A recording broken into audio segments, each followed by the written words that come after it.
शाहबानो के 39 साल बाद सुप्रीम कोर्ट का बहुत बड़ा फैसला। ये कह सकते हैं कि जो खता 39 साल पहले हुई थी 1985 में, वो आकर अब सर्वोच्च न्यायालय ने उसका परिमार्जन कर दिया। क्या 39 साल में देश की राजनीति बदल गई?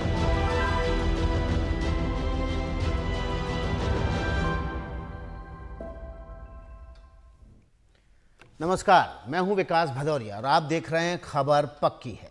आज हम मुस्लिम महिलाओं के अधिकार को लेकर आपसे बात करने आए हैं और सवाल भी उठा रहे हैं कि क्या पिछले 4 दशकों में देश की राजनीति बदल गई है। दरअसल आज सुप्रीम कोर्ट ने महिलाओं के गुजारा भत्ते को लेकर एक बहुत बड़ा फैसला सुनाया है और कहा है कि मजहब इस मामले में बाधा नहीं है। इस खबर ने आज हमें मौका दिया कि शाहबानों को लेकर तुष्टीकरण और संविधान की रक्षा तक हर विषय पर बात की जाए और राजनीतिक तस्वीरों को समझने की कोशिश भी की जाए। इसका फायदा ना सिर्फ मुस्लिम बहनों को मिला, बल्कि उनके परिवार को मिला।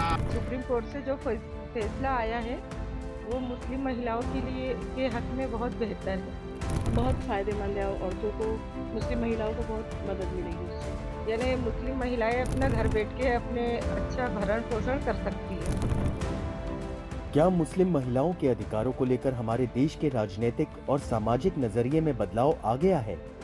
विस्तार से बात करेंगे इस पर, लेकिन पहले आपको ये बताते हैं कि सुप्रीम कोर्ट की वो कौन सी खबर है जिसके बाद हम मुस्लिम महिलाओं के अधिकार की बात कर रहे हैं। देश की सर्वोच्च अदालत ने कहा है कि मुस्लिम महिला भी भरण पोषण के कानूनी अधिकार का इस्तेमाल कर सकती है। एक फैसले में सुप्रीम कोर्ट ने कहा है कि दंड प्रक्रिया संहिता की धारा 125 सभी विवाहित महिलाओं पर लागू होती है, चाहे उनका धर्म कोई भी हो। दरअसल सुप्रीम कोर्ट में एक मुस्लिम शख्स ने अपनी पत्नी को गुजारा भत्ता देने के तेलंगाना हाई कोर्ट के आदेश को चुनौती दी थी। इसी याचिका पर सुप्रीम कोर्ट ने ये फैसला सुनाया है।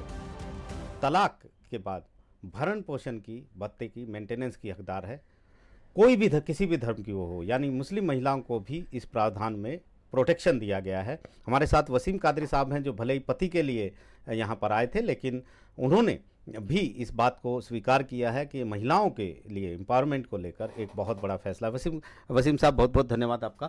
लेकिन एक आम जनता, एक आम दर्शक और एक आम महिला, खासतौर पर मुस्लिम महिलाओं के लिए आप ज़रा बताइए किस तरीके का ये फैसला है और इसके क्या इम्प्लीकेशन है?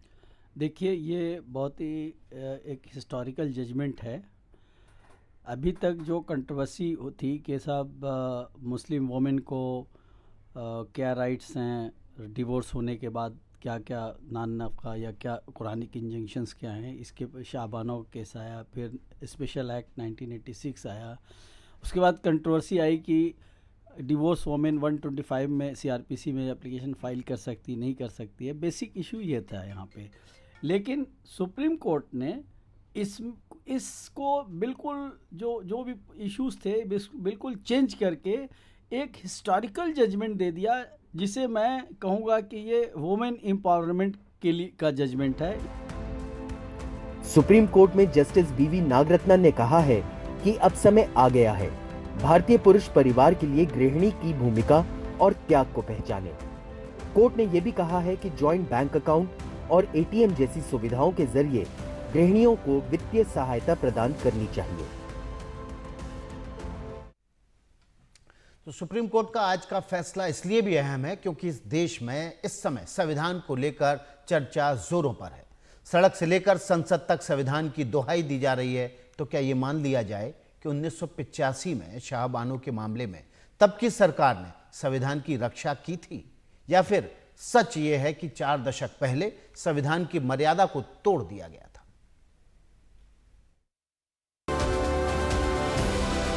सबसे पहले आपको सुनाते हैं कि भरण पोषण को लेकर सुप्रीम कोर्ट का फैसला आने पर मुस्लिम महिलाओं ने क्या कहा। कोर्ट का फ़ैसला जो हमारी लड़कियों उनके फ़ेवर में ही आया है, वो बहुत अच्छा फ़ैसला आया है, क्योंकि पहले क्या होता था, उस चक्कर में काफ़ी सारी लड़कियों को डिवोर्स के बाद अलग-अलग से जॉब जो उनके फ़ेवर में नहीं भी होते थे, वो भी करने पड़ते थे। लेकिन अब से इससे क्या हो सकता है कि उनको उस तरीके की जॉब नहीं करनी पड़ेंगी जो उनको पहले करनी पड़ती थी, जो कि हमारे फ़ेवर में एक बहुत अच्छा ही फ़ैसला किया सुप्रीम कोर्ट ने। ये बहुत ही अच्छा है, सुप्रीम कोर्ट ने जो ये फ़ैसला दिया है, ये दिखाया है कि हम सभी बराबर हैं, जैसे सबको मिलता है तो मुसलमानों को भी मिलना चाहिए। ये बहुत अच्छी बात है। ये बहुत अच्छा फैसला है और ये सभी महिलाओं के लिए बहुत अच्छा है और इससे महिलाओं का सुधार भी, स्थिति का सुधार होगा और महिलाएं ज़्यादा से ज़्यादा सम्मान करेंगी महिलाएं सभी इस कोर्ट को। ये सबसे अच्छा फैसला होगा। बहुत अच्छा फैसला है मुस्लिम महिलाओं के लिए। इससे क्या है, महिलाओं का सुधार होगा। जो छोड़ देते हैं उनके पति, तो उनको पालन पोषण करने में बहुत दिक्कत आती है, अब उनको दिक्कत नहीं आएगी, तो उनके लिए बहुत अच्छा फैसला है ये। सुप्रीम कोर्ट से जो फैसला आया है वो मुस्लिम महिलाओं के लिए के हक में बहुत बेहतर है, क्योंकि इससे जो मिलेगा पैसा वो यानी मुस्लिम महिलाएं अपना घर बैठ के अपने अच्छा भरण पोषण कर सकती है। जो सुप्रीम कोर्ट का फैसला आज आया है वो बहुत ही काबिले तारीफ है और इससे जो मुस्लिम महिलाओं को जो फ़ायदा नहीं मिलता था, मिलेगा, तो वो बहुत फ़ायदेमंद है। औरतों को, मुस्लिम महिलाओं को बहुत मदद मिलेगी उससे। सुना आपने मुस्लिम महिलाएं क्या कह रही हैं कि सुप्रीम कोर्ट के इस फैसले से उनकी जिंदगी आसान हो गई। लेकिन सवाल उठता है कि ऐसे ही एक फैसले से 39 साल पहले यानी कि 1985 में क्या हुआ था। जैसे शहजादे जी ने, पिताजी ने सहबानो केस में सुप्रीम कोर्ट का फैसला पलटा था, वैसे ही कांग्रेस राम मंदिर का फैसला पलटने के लिए सोच रही है। जिस शाहबानो केस को लेकर कांग्रेस पार्टी को अक्सर घेरा जाता है, उसका किस्सा समझना बहुत जरूरी है। संक्षेप में कहानी यह है कि 1975 में इंदौर की रहने वाली शाहबानो को उनके पति मोहम्मद अहमद खान ने तलाक दे दिया। तब शाहबानो खुद 59 साल की थी और उनके ऊपर 5 बच्चों की भी जिम्मेदारी थी। शाहबानो ने गुजारा भत्ते की मांग की। निचली अदालत से होते हुए लड़ाई सुप्रीम कोर्ट में पहुंची तो वहां 5 जजों की बेंच ने 23 अप्रैल 1985 को शाहबानो के पति को आदेश दिया कि वो गुजारा भत्ता दे। लेकिन मुस्लिम पर्सनल लॉ बोर्ड ने इस पर आक्रोश दिखाया, जमकर राजनीति की और कट्टरपंथियों के विरोध के आगे राजीव गांधी सरकार झुक गई। सुप्रीम कोर्ट के फैसले को पलट दिया गया। 1985 शाहबानो केस आता है, सर्वोच्च न्यायालय का निर्णय, एक गरीब मुस्लिम महिला को, शायद मुझे ध्यान नहीं है, 120 रुपए या कुछ ऐसे के आसपास का मेंटेनेंस देना था और उस समय यह लगता है कि यह शरिया के विरुद्ध है, तो तत्कालीन कांग्रेस सरकार जो स्वर्गीय राजीव गांधी जी के नेतृत्व में चल रही थी, उसने सर्वोच्च न्यायालय के निर्णय को रौंद कर संविधान से ऊपर शरिया को कर दिया था। मैं चुनौती से कहता हूं, दुनिया में एक सेकुलर देश बताइए जहां सुप्रीम कोर्ट के जजमेंट से ऊपर शरिया होता हो। संविधान खतरे में था। महिला कांग्रेस इस जजमेंट का, इस फैसले का स्वागत करती है, क्योंकि इस जजमेंट से साबित हुआ है कि कोर्ट और अदालत महिला को महिला की नजर से देख रहा है, ना कि उनको धर्मों के आधार पर बांट के उनके ऊपर फैसले आ रहे हैं कि अगर इस धर्म की है तो ये होगा नहीं। तो महिला कांग्रेस इसका स्वागत करती है और स्वाभाविक है, इससे बहुत सी हमारी जो मुस्लिम बहनों की जिंदगियों में भी बहुत बदलाव आने वाला। तो क्या ये मान लिया जाए कि 39 साल पहले यानी कि 1985 में सर्वोच्च न्यायालय के जिस फैसले को वोट बैंक के खातिर पलट दिया गया था और वो डर जिसे स्थापित करने की कोशिश की गई थी, वो अब 2024 आते आते पूरी तरह से समाप्त हो गया है। हमने राजनीतिक विश्लेषक रामकृपाल सिंह से पूछा कि वो दोनों घटनाओं को एक साथ कैसे देखते हैं। 1985 में चूंकि प्रचंड बहुमत था राजीव गांधी का, और जिस तरह से वो सुप्रीम कोर्ट का फैसला पलटा गया, उससे देश को कितना खामियाजा भुगतना पड़ा है। और ये जो आज न्याय हुआ है, ये न्याय साहबानों के केस में उसी समय अदालत ने दिया था। इतने सालों के बाद जा करके जब पिछली सरकार ने जब 3 तलाक कानून को समाप्त किया, तो उसका आशय बेसिकली यही था। अदालत ने कहा है कि बिल्कुल महिला को गुजारा भत्ता का अधिकार है और उसे देना चाहिए। और सबसे बड़ी बात उसमें ये भी लिखा है कि इस पर कोई भी किसी तरह का कोई निजी कानून या कोई भी चीज लागू नहीं होती है। तो ये मैं समझता हूँ कि ये सामयिक है और जो बहुत पहले ही हो जाना चाहिए था वो अब जाकर के हुआ है।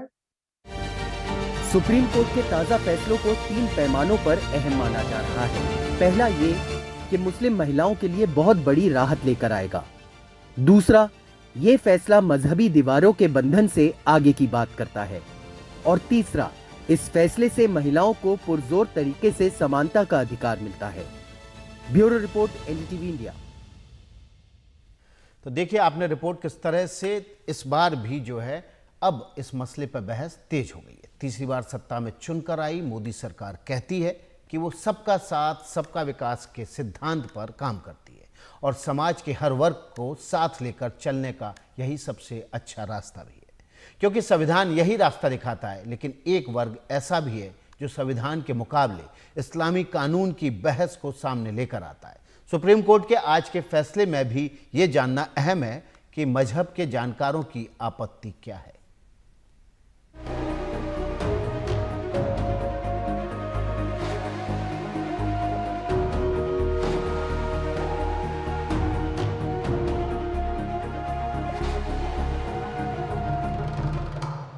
रमजान का महीना चल रहा है, सुबह हम नमाज पढ़ते हैं, कुरान पढ़ते हैं। कुरान में हम आपको दुआ देंगे कि अगले हर साल आपकी ही सरकार आ जाएगी। मैं आपका बहुत आभारी हूँ, लेकिन हम आपकी दुआ बहुत करेंगे। गांव-गांव शौचालय बने।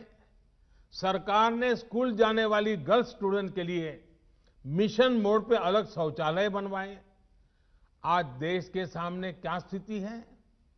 पहले मुस्लिम बेटियों का जो स्कूल ड्रॉप आउट रेट 70% से ज्यादा था, वो अब घटकर करीब करीब 30% रह गया है। क्या मुस्लिम महिलाओं के हित में कानून बनने से वोट बैंक की पॉलिटिक्स कमजोर पड़ गई है? और क्या कानूनी या राजनीतिक उपायों से इत्र कोई सामाजिक दायित्व नहीं बनता जिससे आधी आबादी का जीवन और बेहतर बनाया जा सके? इस पर बात करेंगे आगे।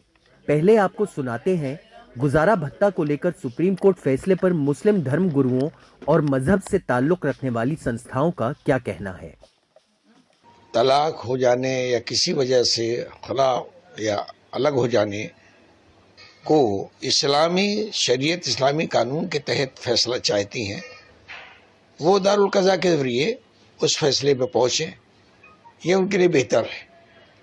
और जो बहनें हमारी समझती हैं कि मुल्क की अदलिया से उन्हें इंसाफ मिल सकता है या 125 CRPC के तहत उन्हें भरण पोषण की या जो ज़रूरतें हैं वो पूरी की जा सकती है, वहाँ से आदेश लेकर वो वहाँ जा सकती हैं, जा रही हैं।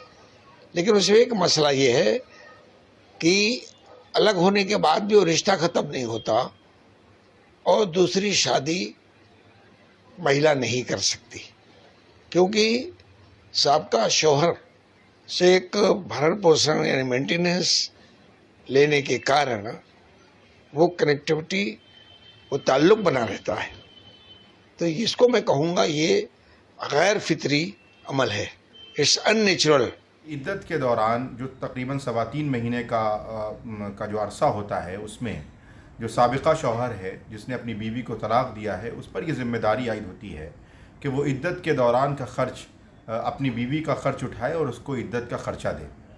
अब इद्दत के ख़र्च के बाद मियाँ और बीवी दोनों आज़ाद हैं कि वो अपनी आज़ादाना ज़िंदगी गुजारने का हक़ और इख्तियार रखते हैं और उनको ये इख्तियार मिला है कि वो जहाँ और जिससे भी चाहें शादी कर सकते हैं। अब शरीयत ने कोई पाबंदी नहीं रखी है कि साबिका शौहर या साबिका बीवी उसकी किसी भी ज़िंदगी में दखल अंदाजी करे, उसके निजी मामलात में कोई दखल दे। यही वजह है कि इद्दत के बाद के ख़र्चे को शरीयत ने मना किया है ताकि जो साबिका बीवी या साबिका शौहर है उसकी निजी और पर्सनल ज़िंदगी में किसी भी तरीके का कोई इंटरफेयर ना हो।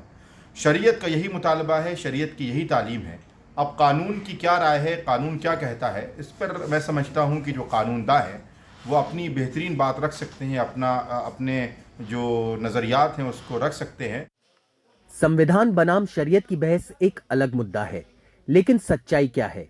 क्या मुस्लिम महिलाओं के लिए गुजारा भत्ता पर 1985 से लेकर 2024 तक राजनीतिक तस्वीरों में बदलाव आया है? और बात सिर्फ गुजारा भत्ते की नहीं, क्या इससे वोट बैंक का कारोबार मंदा पड़ा है? मेरे गुजरात में पतंग का उद्योग है और ज्यादातर हमारे यहां पतंग के काम में गरीब मुसलमान परिवार लगा हुआ है। जब मैं नया मुख्यमंत्री बना तो पतंग उत्पादन 35-40 करोड़ रुपए का था। हमने उस पतंग में भी जान भर दी और वो व्यापार आज 500 करोड़ का हो गया। 500 करोड़ का। वोट बैंक की राजनीति करने वाले लोग, आपके राज्य में क्या हाल है? हमने वरिष्ठ पत्रकार राशिद किदवई से पूछा कि क्या मुस्लिम महिलाओं के कल्याण के लिए सिर्फ कानून ही काफी है या राजनीतिक पक्ष से इत्र भी कोशिश होनी चाहिए? कानूनी व्यवस्था जो है वो पर्याप्त नहीं होती है, उसमें समाज में एक चेतना होनी चाहिए और ये चेतना ऐसी होनी चाहिए जैसे हम बात कर रहे हैं मुस्लिम महिलाओं और तलाक के संदर्भ में, तो तलाक कम होती है, लेकिन तलाक जो होती है वो बहुत ज्यादा तलखी से होती है, जो उनके गुजारे के लिए भी उसके प्रावधान के लिए समस्याएं पैदा होती हैं। अगर मामले अदालत और कानून कचहरी में होते हैं, अगर तुरंत फैसला हो जाए तो वो स्वागत योग्य है। तो ये सामाजिक समस्याएं हैं, इनका समाज को हल ढूंढना होगा। कानून कचहरी जो है वो उसमें मददगार जरूर साबित होते हैं, लेकिन बहुत ज्यादा उपयोगी हो ऐसा जरूरी नहीं है। हमने जो भी हो, सुप्रीम कोर्ट ने गुजारा भत्ता को लेकर जो फैसला दिया है उससे एक बात बेहद अहम है, धर्म कहीं से भी रुकावट नहीं है। Bureau report, NDTV India.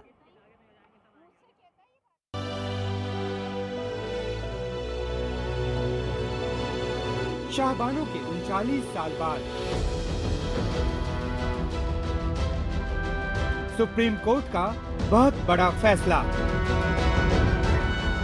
ये कह सकते हैं कि जो खता 39 साल पहले हुई थी 1985 में, वो आकर अब सर्वोच्च न्यायालय ने उसका परिमार्जन कर दिया। क्या 39 साल में देश की राजनीति बदल गई?